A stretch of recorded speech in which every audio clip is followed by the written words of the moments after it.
Now, all too often when we see our local wildlife, it can be when it's injured or dead on the roadside, unfortunately, and that's especially true, I suppose, of hedgehogs. But at the Lancashire Hedgehog Care Trust, they do their best to actually help hedgehogs back to full health.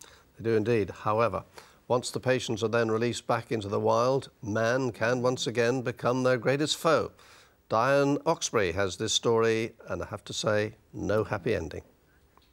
Janice Dean never stops. It seems hedgehogs need a lot of care. This summer has been the rescue's busiest ever. 214. I'm not sure how this one will go because he only came in yesterday from the vets and he does tend to squeak a lot. He's only about 5 weeks old. Oh, so what's his story? Somebody just found him wandering around in the daytime in the garden. Would he not have been best just left alone where he was? No, not at all. He should still be with his mum in the nest at the moment. He's not big enough to fend for himself. And if there's anything cuter than one hedgehog, it's two twins.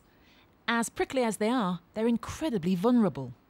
They're coming into gardens more and more now for food and for shelter. And because they're doing that, they're coming across a lot more hazards.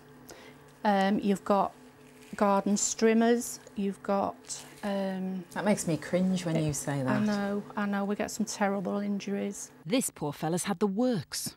Somebody actually found him lodged in one of their drains and he had the contents of a washing machine and the dishwasher on top of it. But all the care in the world can't protect them from the horror of what some people may do to them deliberately.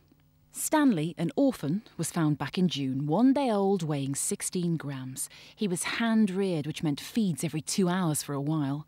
2 months later, the hard work had paid off. So we released him. We went down to check on him about 4 days later after he'd been released, just to check on him to see if he was coping okay, and we did find him dead. And the vets confirmed somebody had shot him. So somebody had gone out of their way to shoot a very small hedgehog? Yes. You can't believe it. But as the phone goes again, Janice knows there's plenty more work to do. OK then. Bye. Bye. Another patient? Another patient. I don't know where I'm going to put him though. That is just the saddest story. It's That's absolutely awful. astonishing how anyone can get any pleasure out of shooting something that can't even run away.